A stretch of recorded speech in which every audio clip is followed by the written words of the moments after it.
Texas promising to do so as well. We'll have more on San Antonio in a second. This is the scene inside the Astrodome tonight, the country's original dome stadium. Now it's second refugee center, I guess. Thousands of cots have been laid out. 3,000 people had arrived there earlier in the day. We suspect 1,000 or more have come since, and many more are expected to come in the next 24 hours. How long they will stay there isn't exactly clear, but for the first arrivals, it was a very welcome scene. They got a hot meal, they got showers. There, as you can see, there are cots there. There's medical facilities, and many people, or a good many people at least, in need of medical attention. So the relative to the way they have been living, I suppose you need to keep it in perspective, relative to the way they've been living in the Superdome, this was the Ritz, folks. This is about as good as it gets, to have a hot shower and a hot meal. How long they can sustain it, how crowded it will get, how difficult it will become, hard to say, but it's not going to get any better than it is now. You've got a lot of kids in there. You've got a lot of older people in there. Kids need to go to schools. A lot needs to be done, and it's not going to be easy, and it's not going to be cheap. And what separates, I think, a lot of the worst of it from the best of it is how generous a good many people have turned out to be, and a good many cities have turned out to be, including the city of San Antonio, Texas. The mayor of San Antonio, Texas, Phil Hardberger, joins us now. Caleb's joins us with the dome-to-dome exodus, if you will. Good evening to you. Good evening, Aaron. Indeed, the conditions here, hot, muggy, been a long, hot day, but you know, the people making the 350-mile trip to the west, this is paradise to them. We've seen it in their faces as they get off these buses. A lot of people simply overjoyed.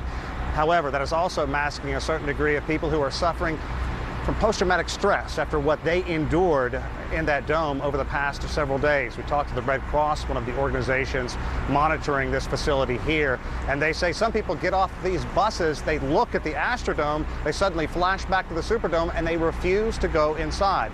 They have to be talked down a bit, brought inside. We have some fresh pictures just coming in.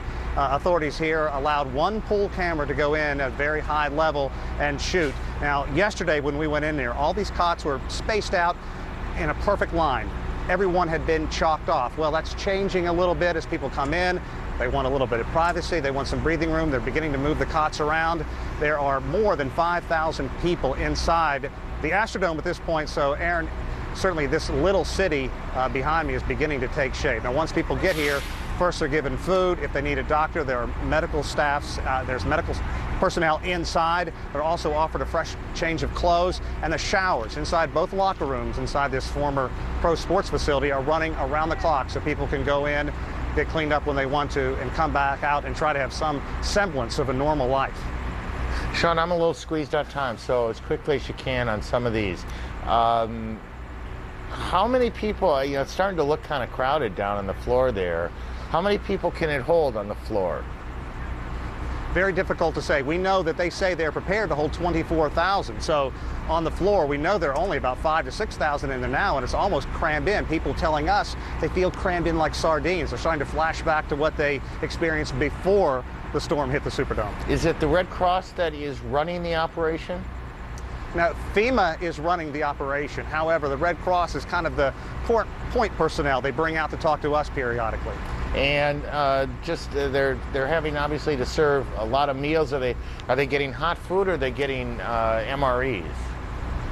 They are getting hot food 3 times a day. In fact, we talked to one 61-year-old woman who actually wrote out Betsy years ago, and she actually smiled for the first time in a long time and said she started her day with biscuits and grits. I'll bet that's pretty good if you're a Southerner and you've been in the Superdome for a long time. Biscuits and grits.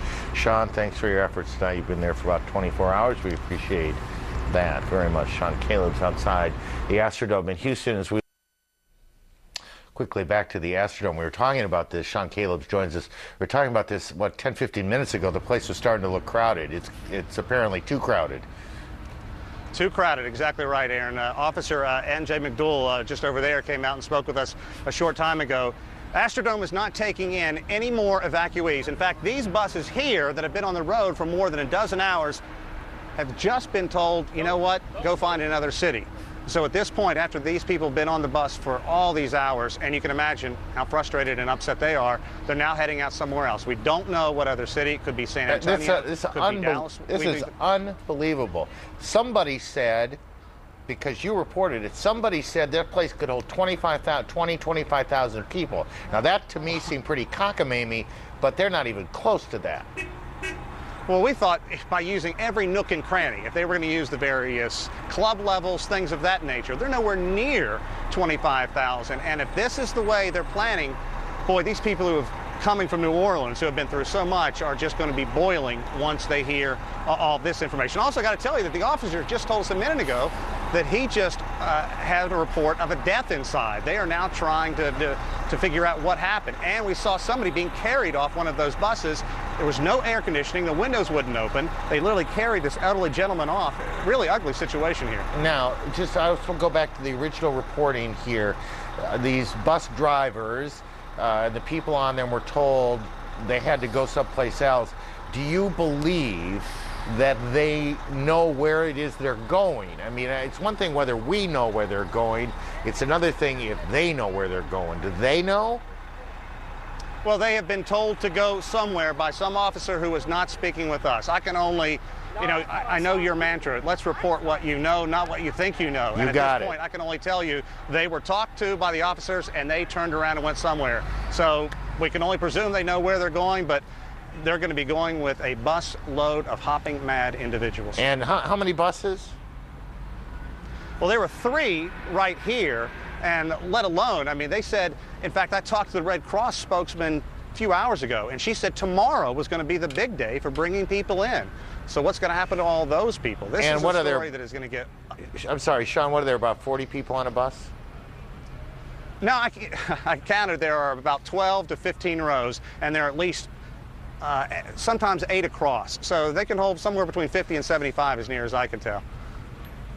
They're not very happy. They've been on a bus a while. That's an amazing... This one gentleman got off and was boiling. That's amazing. Sean, thank you for good, quick work. Obviously, that has... Sean will have more on that. That's going to develop all night long, and our coverage continues all night long with Catherine Calloway in Atlanta.